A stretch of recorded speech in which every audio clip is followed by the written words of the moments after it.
সংবাদকর্মী ভাই এবং বোনেরা, আপনাদের সবাইকে জাতীয় নাগরিক পার্টি এনসিপির পক্ষ থেকে আমরা সংগ্রামী শুভেচ্ছা জানাচ্ছি। আজকে আমরা জাতীয় নাগরিক পার্টি এনসিপির পক্ষ থেকে এনসিপির মুখ্য সংগঠক আমি সার্জিস আলম এবং মুখ্য সমন্বয়ক জনাব নাসিরউদ্দিন পাটোয়ারি সহ আমাদের এনসিপির একটি টিম আমরা মৌলভীবাজার জেলার কুলাউড়া উপজেলার এই দত্তগ্রামে এই সীমান্তের পাশে এসে উপস্থিত হয়েছি। আপনারা জানেন কিছুদিন আগেই এই সীমান্তে বিএসএফের গুলিতে আমাদের একজন ভাই মুজিবুর ভাইকে হত্যা করা হয় এবং এর পূর্বেও একটি ছোট শিশু থেকে শুরু করে বারংবার বিভিন্ন জন আমাদের বাংলাদেশি যারা ভাইরা বোনেরা আছেন তাদেরকে বিভিন্ন অজুহাতে বিএসএফের গুলিতে জীবন দিতে হয়। আজকে আমরা এখানে এসে উপস্থিত হয়েছি এই কারণেই যে আমরা এই বার্তাটা আমাদের এই সীমান্তবর্তী যারা আমাদের এই বাংলাদেশের ভাইরা রয়েছেন বোনেরা রয়েছেন আপনাদেরকে এই বার্তাটা দিতে এসেছি যে এই যে অন্যায়টা হয় এই অন্যায় আমরা আর আগামীর বাংলাদেশে প্রশ্রয় দিব না।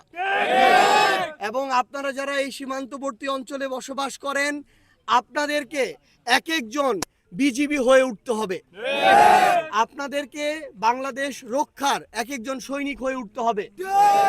আমাদের বিজিবির যারা ভাইরা রয়েছেন তারা এখানে থাকেন, যখনই এই ধরনের পুশিন সহ বিভিন্ন ধরনের অনাকাঙ্ক্ষিত ঘটনা আপনারা দেখবেন, যখনই আমাদের সার্বভৌমত্বের উপরে মানচিত্রের উপরে কেউ আঘাত করার চেষ্টা করবে, আমাদের বিজিবির ভাইরা যদি 10 জন থাকে আপনারা তাদের সাথে 1000 জন দাঁড়িয়ে যাবেন।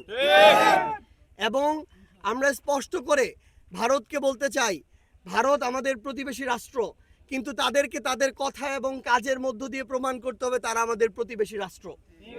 তাদের সাথে আমরা ওই শত্রুতার সম্পর্ক এসব তৈরি করতে চাই না, কিন্তু তাদের কাজই নির্ধারণ করবে তাদের সাথে আমাদের সম্পর্কটা কেমন হবে। তারা যদি শুধু মুখে এক কথা বলে কিন্তু কাজে কোনো মিল না থাকে, তারা যদি সীমান্তে একটার পর একটা হত্যা করে, তারা যদি পুশিনের মতো এই ধরনের সার্বভৌমত্বের জন্য হুমকিমূলক এই কাজগুলো করে, তারা যদি আমাদেরকে ন্যায্য পানির যে হিস্সা সেই হিস্সা বুঝে না দেয়, তাহলে তাদের সাথে আমাদের সম্পর্ক স্বাভাবিক হওয়ার কোনো সুযোগ নেই।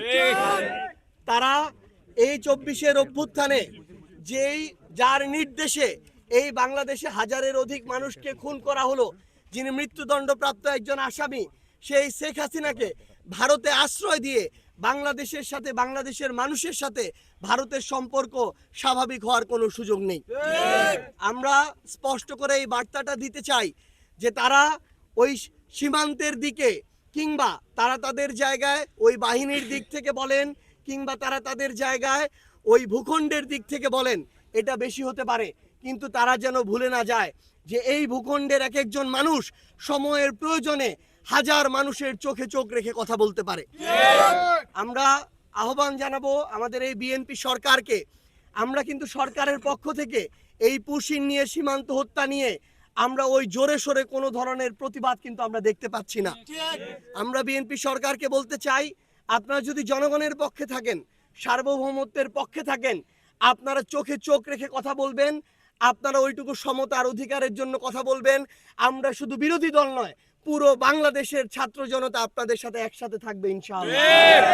এবং আমরা আহ্বান জানাবো আমাদের যারা সংবাদকর্মী ভাই এবং বোনেরা রয়েছেন, আগামীর বাংলাদেশের আমাদের যে লড়াইটা, ইনসাফ প্রতিষ্ঠার লড়াই, অধিকার বুঝে নেওয়ার লড়াই, সার্বভৌমত্ব রক্ষার যে লড়াই, এই লড়াইটাতে আপনাদেরকে ন্যায়ের পক্ষে সত্যের পক্ষে থাকতে হবে।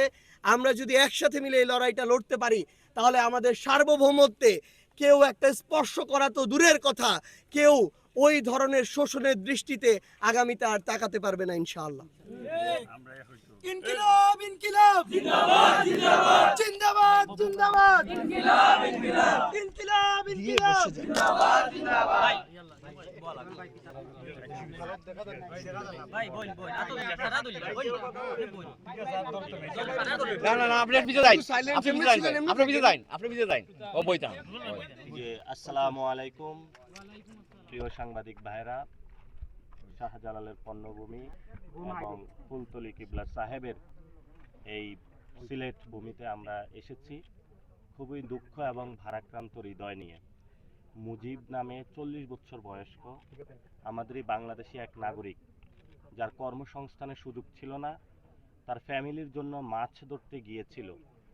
সে মাছ ধরতে যাওয়াটায় তার জন্য কাল হয়ে গিয়েছিল। তাকে ভারতীয় একটা খুনি বাহিনী আছে, তার নাম হলো বিএসএফ। এই বিএসএফ হলো তাকে এসে গুলি করে তাকে হত্যা করা হয় এবং সাথে সাথে আরও দুইজনকে গুলি করা হয়। তারা ওসমানী মেডিকেলে চিকিৎসাধীন অবস্থায় রয়েছেন। এবং শুধু তাই নয়, এর আগে স্বর্ণা দাস এবং গোপাল বাগচি নামে দুইজনকে এই সীমান্তে হত্যা করা হয়। অর্থাৎ সীমান্তে যাদেরকে হত্যা করা হচ্ছে তাদের কোনো ধর্মীয় পরিচয় নাই, তাদের একটাই পরিচয়, তারা বাংলাদেশি যে কোনো নাগরিক কর্মসংস্থানের কারণে অথবা বাংলাদেশি হওয়ার কারণেই ভারত রাষ্ট্র আমাদের খুন করে তুলছে। আমাদের যে রাষ্ট্র ব্যবস্থা আছে সেখানে আমাদের কতগুলো কাজ করতে হবে, তাহলে আমরা এই হত্যাযজ্ঞ থেকে বাঁচতে পারবো। প্রথম হলো আন্তর্জাতিক আদালতে ভারতকে খুনির কাঠগড়ায় দাঁড় করাতে হবে, যাতে আমরা বিচারটা বুঝে পাই যারা আমাদের খুন করা হয়েছে আমাদের নাগরিকদের। সাথে সাথে সরকার একটা উদ্যোগ নিয়েছে যে সীমান্তে কাঁটাতারের বেড়া নির্মাণ করবে। না, আমরা মনে করি যে শুধু সীমান্তে কাঁটাতারের বেড়া নির্মাণ করলে হবে না। আমরা যে এলাকায় এখন আছি এখানে ভালো একটা হাসপাতাল নাই, ভালো স্কুল কলেজ নাই, ভালো কর্মসংস্থানের অভাব নাই। তাহলে যে মানুষগুলো সীমান্তে আছে তারা কিভাবে হলো কর্মসংস্থানের তাদের ব্যবস্থা করবে, কোথায় ভালো পড়াশোনা করবে, কোথায় ভালো চিকিৎসা পাবে, এই প্রশ্নগুলো সমাধান না করে সরকার যদি শুধু কাঁটাতার নির্মাণ করে বেড়া, তাহলে এটা কোনো সমাধান হবে না। দ্বিতীয়ত একটি বিষয়, সেটা হলো ভারতের সামনে নতজানু পররাষ্ট্রনীতি চলবে না। আমরা একটা শক্তিশালী পররাষ্ট্রনীতি চাই, যেটার মধ্যে আমরা মর্যাদার ভিত্তিতে বাংলাদেশের নাগরিকদের নিয়ে দাঁড়াতে পারবো। এবং আমাদের যে বিজিবি রয়েছে, বিজিবিকে শক্তিশালী করতে হবে।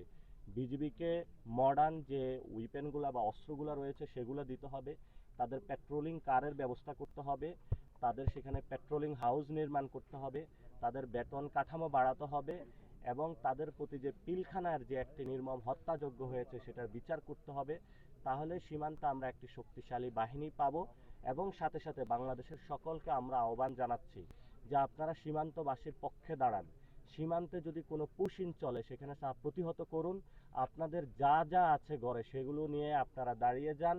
আমাদের 18 কোটি মানুষের সামনে ভারতীয় খুনি বিএসএফ বাহিনী কখনোই টিকতে পারবে না। আমরা 71-এ দেখিয়েছি, 47-এ দেখিয়েছি, 24-এ দেখিয়েছি।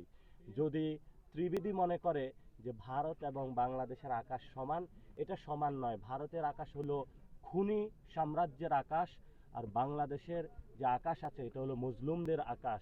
ওইটা হলো জালেমদের আকাশ, এটা হলো মজলুমদের আকাশ।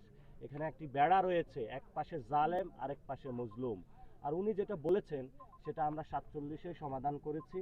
আমরা বাংলাদেশ স্বাধীন রাষ্ট্র আছি, যদি বাংলাদেশের স্বাধীনতায় কেউ হস্তক্ষেপ করে তাহলে ভারতের স্বাধীনতাও থাকবে না, আমরা সেই প্রত্যাশা করি। কারণ আমরা মনে করি কোনো স্বাধীন রাষ্ট্র যদি কেউ অ্যাটাক করে বসে তাহলে সেই রাষ্ট্রের ভিতরে অনেক রাষ্ট্রের উদ্ভব হবে বলে আমরা মনে করি।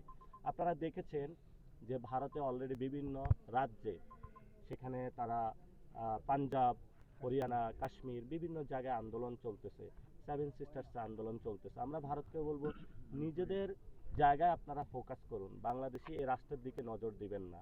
যদি বাংলাদেশের রাষ্ট্রের দিকে আপনারা নজর দেন তাহলে ভারত ভেঙে চুরে খান খান হয়ে যাবে। দেশের নিয়তি। আমরা আজকে এখানে এসেছি সীমান্তে যারা শহীদ হয়েছে, আমরা ইনশাআল্লাহ এনসিপি যখন ক্ষমতায় যাব সকল যারা শহীদ আছে তাদের ফ্যামিলিদের আমরা ক্ষতিপূরণ দিব এবং সকল কবর যেগুলো রয়েছে সেগুলোতে আমরা স্মৃতিপলক দিয়ে সেগুলোকে আমরা নির্মাণ করব। সাথে সাথে সীমান্তে আমরা কর্মসংস্থানের ব্যবস্থা করব, স্কুল কলেজ ইউনিভার্সিটি নির্মাণ করব এবং হসপিটাল নির্মাণ করব।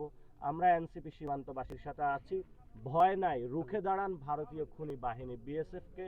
ইনশাআল্লাহ এনসিপি যখন ক্ষমতায় আসবে ভারতকে আন্তর্জাতিক আদালতে নিয়ে যাবে এবং এই খুনের ইনশাআল্লাহ আমরা বিচার করব।